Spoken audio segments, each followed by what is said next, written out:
পিলখানা হত্যাকাণ্ডে নতুন করে কোনো তদন্ত কমিশন গঠন করা হবে না বলে জানিয়েছেন স্বরাষ্ট্রমন্ত্রী সালাউদ্দিন আহমেদ।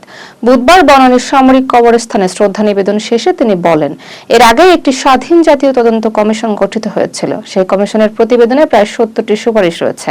বিচারাধীন মামলাগুলোর বিচারিক প্রক্রিয়া শেষ করা হবে। সুপারিশগুলো ধাপে ধাপে বাস্তবায়নের কথা জানান তিনি। জামায়াত ইসলামীর ইফতার অনুষ্ঠানে প্রধানমন্ত্রী তারেক রহমানকে দাওয়াত দেওয়া হয়েছে। সচিবালয়ে গিয়ে জামায়াতের সেক্রেটারি জেনারেল মিয়া গোলাম পরোয়ার দাওয়াতপত্র দেন। ২৮ ফেব্রুয়ারি চিনমৈত্রী সম্মেলন কেন্দ্রে অনুষ্ঠানটি হবে। প্রধানমন্ত্রীর দাওয়াত আন্তরিকভাবে গ্রহণ করেছেন বলে জানান তিনি। সপরিবারে আমন্ত্রণ জানানো হয়েছে। জ্ঞাত আয় বহির্ভূত সম্পদ অর্জনের মামলায় যুবলীগ নেতা ইসমাইল হোসেন চৌধুরী সম্রাটের ২০ বছরের কারাদণ্ড হয়েছে। ঢাকার বিশেষ জজ আদালত ৬ এর রায় ঘোষণা করেন। পৃথক ২ ধারায় ১০ বছর করে সাজা দেওয়া হয়েছে। এক ধারার সাজা শেষে আরেকটি কার্যকর হবে। দুদকের মামলায় তার দণ্ড নিশ্চিত হয়েছে। নবনিযুক্ত আইজিপি মোহাম্মদ আলী হোসেন ফকির দায়িত্বভার গ্রহণ করেছেন। বুধবার সকালে পুলিশ হেডকোয়ার্টার্সে তাকে গার্ড অব অনার দেওয়া হয়। তিনি এপিবিএল এর অতিরিক্ত আইজি ছিলেন। কসোভো ও আইভরি কোস্টে জাতিসংঘ মিশনে দায়িত্ব পালন করেছেন। তিনি ১৫তম বিশেষ পুলিশ ব্যাচের কর্মকর্তা। বরিশাল জেলা আইনজীবী সমিতির সভাপতি সাদিকুর রহমান লিংকনকে আটক করেছে পুলিশ। আদালতের এজলাসে ভাঙচুরের অভিযোগে তাকে গ্রেপ্তার করা হয়। ঘটনার প্রতিবাদে বিচারকরা বিচার কার্যক্রম বন্ধ রাখেন।